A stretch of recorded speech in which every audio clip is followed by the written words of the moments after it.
रायपुर दक्षिण में पहली बार उपचुनाव हो रहा है। 3 दशक से बड़े से ज्यादा समय से लगातार जीती आ रहे बीजेपी का जो मार्जिन है, जी हां, वो हर चुनाव में बढ़ता चला गया।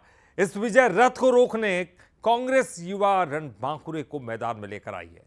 क्या आकाश बीजेपी के अभेद किले को भेद पाएंगे या फिर बीजेपी की जीत का दावा एक बार फिर से हकीकत साबित होगा? क्या बीजेपी के अभेद किले में सेंध लगा पाएगी कांग्रेस?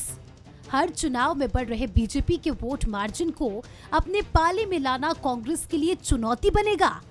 रायपुर दक्षिण के सियासी रण में उठे ये सवाल छत्तीसगढ़ की राजनीति में गूंज रहा है।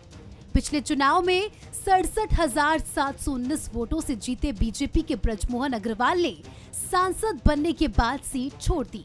बीजेपी का दावा है कि इस बार और बड़े मार्जिन से जीतेंगे। कि भारतीय जनता पार्टी का ये अभेद्य गढ़ है। हमारे यहाँ से अपराजय योद्धा के रूप में आदरणीय बृजमोहन अग्रवाल जी लगातार यहाँ से प्रतिनिधित्व करते आ रहे हैं। आदरणीय बृजमोहन अग्रवाल जी भी पूरी तरीके से दिन रात मेहनत करने लगे हुए हैं और जनता का विश्वास है। इसलिए मेरा ये मानना है कि बहुत अच्छे मार्जिन से दक्षिण की विधानसभा भारतीय जनता पार्टी जीते। बीजेपी पिछले नतीजों के सहारे दम भर रही है, तो कांग्रेस का भी दक्षिण उपचुनाव में बम्पर जीत का दावा है। शक्ति प्रदर्शन के जरिए दीपक बैज 34 साल पुराना रिकॉर्ड तोड़ने का दावा कर रहे हैं। तमाम हमारे वरिष्ठ नेताओं के साथ कांग्रेस पार्टी ने आज दक्षिण विधानसभा के उपचुनाव के लिए हम लोगों ने नामांकन भरे हैं और निश्चित रूप से ये जनसैलाब और युवाओं और सभी लोगों को उत्साह को देखते हुए ये स्वाभाविक है कि हम दक्षिण विधानसभा की उपचुनाव को हम इस समय जीतेंगे और 35 साल का रिकॉर्ड, 8 साल का इतिहास इस समय कांग्रेस पार्टी बदलेगी।